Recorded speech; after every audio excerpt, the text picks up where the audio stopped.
In 1972, a small team within the Independent Drama Cooperative was given an unusual brief. Make something that could only exist on radio, not a television adaptation, not a stage play recorded and broadcast. Something that required the medium, that would be diminished or impossible in any other form. The result was the Vortex Chronicles. It ran for one season, then it disappeared from the archive entirely. What follows is the story of how it was made, what its creators were trying to do, and why, 50 years later, the recovered recordings sound like nothing else produced in that era. British independent radio drama in the early 1970s was a place of extraordinary creative ambition and extraordinary creative waste. Programs were made, broadcast once or twice, and wiped. Magnetic tape was expensive and reusable, and the appetite for preserving output for posterity was, to put it generously, inconsistent. The Vortex Chronicles was not wiped deliberately. According to the production documents recovered alongside the tapes in 2024, it was simply mislabeled, filed in a Bristol storage facility, and left there for half a century. The team that made it knew they were doing something unusual.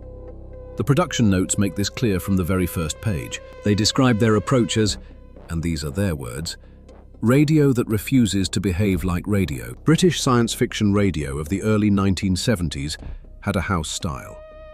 It was accomplished, often intelligent, and almost always aware of its own limitations. Radio could not show you things. The accepted approach was to compensate, to describe, to explain, to make the invisible legible through narration. The Vortex Chronicles team rejected this entirely. Their philosophy, articulated in internal memos that are now among the most interesting documents in the recovered archive, was that radio's inability to show was not a limitation to be worked around. It was the point. The listener's imagination, they argued, would always produce something more frightening, more beautiful, and more personal than any image the production could impose. Their job was not to describe. Their job was to make the listener need to imagine. This sounds simple. Achieving it is not. The sound design of the Vortex Chronicles is, by the standards of the time, exceptional. The production team collaborated with the Cooperative's experimental sound unit, a small group of audio engineers and composers working at the frontier of what British radio technology could produce, to build a sonic vocabulary entirely specific to the serial. Every location in the Vortex Chronicles sounds different. Not just in obvious ways, the surface texture of a sound, the ambient hum underneath it, the way silence itself changes from scene to scene. The team were particularly focused on what they called the sound of the impossible. How do you make the listener feel that something fundamentally wrong is happening? Wrong in a way that is not violent or sudden, but deep and quiet and permanent. Their solution involved layering sounds in frequencies that the ear registers below conscious attention. You do not hear them so much as feel their absence when they stop. This technique is most evident in the sequences involving the chronolith, the artifact at the heart of the serial. The chronolith has a sound. It is not dramatic, it is patient.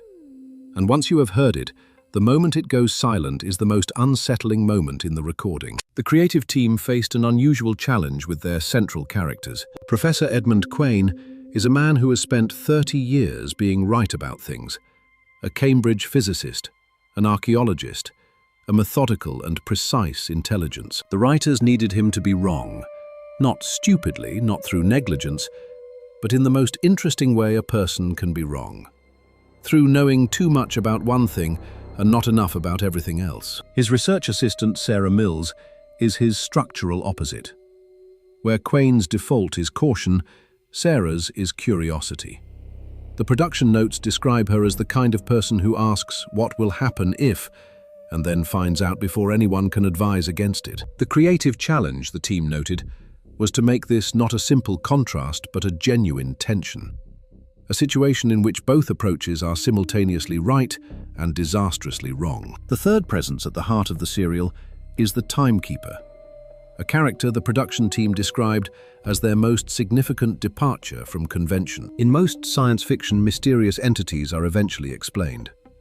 The Vortex Chronicles team made a deliberate decision not to explain the timekeeper. Their reasoning is documented in a memo that is, in retrospect, one of the most perceptive pieces of creative writing in the recovered archive. They wrote, "The moment we explain it, we diminish it.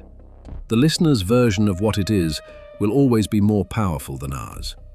Our job is to make the listener need their own answer." The Vortex Chronicles is set across multiple historical periods.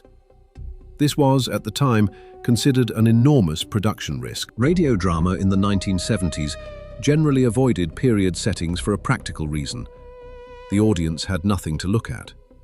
Without visual cues, costume, architecture, lighting, establishing a historical era convincingly through sound alone was considered extremely difficult. The Vortex Chronicles team considered this backwards.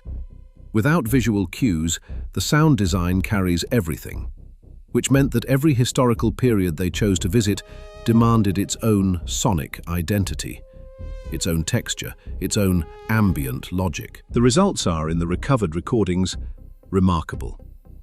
The difference between the contemporary 1975 setting and the Victorian sequences is not merely the vocabulary of the characters or the subject matter of the dialogue. It is the way sound itself seems to have a different weight in each era. The team spent considerable time on the question of how 1926 Britain should sound.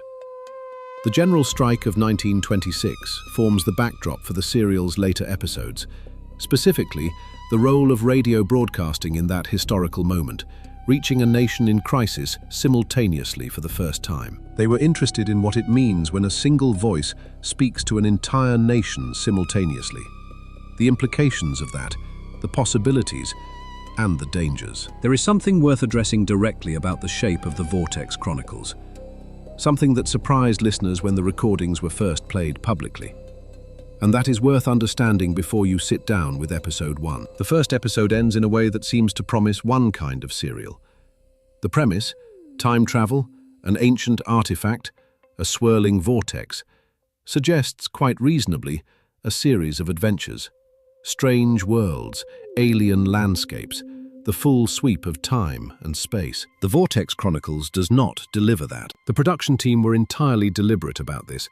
Their notes describe what they called the false promise of the spectacular, the idea that science fiction earns its audience by constantly escalating the strangeness of its settings. They rejected it. Instead, the serial moves through periods of history that are, on the surface, very familiar. Victorian London, 1920s Britain, places the listener might feel they already know. This was not a budget decision, it was a creative argument. The team believed that the most unsettling thing the serial could do was to place its impossible events in recognizable settings, to make the impossible feel like it was always there, underneath the familiar, waiting. There are listeners who, encountering the Victorian episode after the Vortex ending of episode 1, feel briefly disoriented, wondering whether they have misunderstood something. That disorientation, the production team wrote, is not a problem. It is the first thing the serial is doing to you. Season 2, which was planned and outlined in detail in documents recovered alongside the recordings, but which was never produced, would have taken the serial into territory that answered many of the questions Season 1 deliberately opens without resolving. Those questions remain open. They are, depending on your disposition, either the serial's greatest frustration or its greatest gift. The production team, characteristically, had a view. Their notes describe the unanswered questions not as loose ends, but as, in their words, doors left open in case someone with a key comes along. The Vortex Chronicles was always intended to be one piece of something larger. The production documents recovered from Bristol reveal that the team had, from the very beginning, conceived of the serial not as a standalone work, but as the first chapter of an interconnected archive, a collection of productions spanning 5 different decades, each self-contained, each telling a complete story, and each connected to the others in ways that would only become clear over time. The 1940s, the 1950s, the 1960s, the 1970s, and the 1980s. Each era was to have its own serial, its own genre, its own voice, and its own creative identity. A wartime noir spy thriller, a Cold War science fiction mystery, a supernatural horror set on the British coast, a cyberpunk thriller set in a near-future city, different in almost every way. connected in ways that reward attention. The connecting tissue, as the production notes describe it, is not plot, it is characters. Decisions made in one decade that echo in another, people who appear in one serial as minor figures and in another as something considerably more significant. The notes describe it as a history. Not the history you find in textbooks, the other kind, the one underneath. Of the 5 serials planned, the Vortex Chronicles is the first to be recovered and restored. The others exist in the recovered archive in varying states of completeness. The work of restoration is ongoing. What can be said is this: listeners who pay close attention to the Vortex Chronicles, to its minor characters, its passing details, its unremarkable moments, will find themselves, when the other serials become available, in possession of information they did not know they had collected. Every production of this kind eventually confronts what the team called in their notes the villain problem. Science fiction of the era had a tendency toward antagonists of a particular type, loud, theatrical, explicit in their intentions. The Vortex Chronicles team found this unsatisfying. Their internal debate on this question produced some of the most interesting material in the production archive. What they arrived at, after considerable disagreement, was a question they felt the serial had to answer before they could write the character at all. Is it possible to be a villain if you genuinely believe you are right? Their answer shaped everything about how the serial's antagonist is written, performed, and revealed. Listeners who have heard the recovered recordings describe the villain of the Vortex Chronicles as unlike anything they had encountered in the genre. Not frightening in any conventional sense, something more difficult than frightening. The casting of the Vortex Chronicles was, by the production team's own admission, the thing they got most right. The lead actors, whose original names have not been recovered from the archive, brought a quality to their performances that the team credited to one specific directorial decision. They were never told what was going to happen to their characters. Each episode was given to the cast as if it were the whole story. The cliffhanger endings, the revelations, the moments of genuine shock. In the recordings, they are genuinely shocking because the performers did not know they were coming. You can hear it in the recordings. The moment of first contact with the timekeeper. The instant the chronolith activates. The confrontation in the final episode. These are not performed reactions. They are actual ones. The tapes were found in January 2024. A storage facility in Bristol was being decommissioned. A volunteer archiving the contents found 42 boxes mislabeled as land registry documents and agricultural programming from the early 1970s. The volunteer, who wishes to remain anonymous, has said only that they heard 30 seconds of the first recovered episode and sat down on a concrete floor in a cold storage facility and did not move for 20 minutes. The restoration process took 11 months. The tapes were in better condition than expected. A consequence, the archivists believe, of the climate conditions in the Bristol facility, which maintained a remarkably consistent temperature and humidity for half a century entirely by accident. Some sections were beyond recovery. Brief passages in episodes 2 and 3 where the original recordings had degraded beyond restoration. The rest was intact.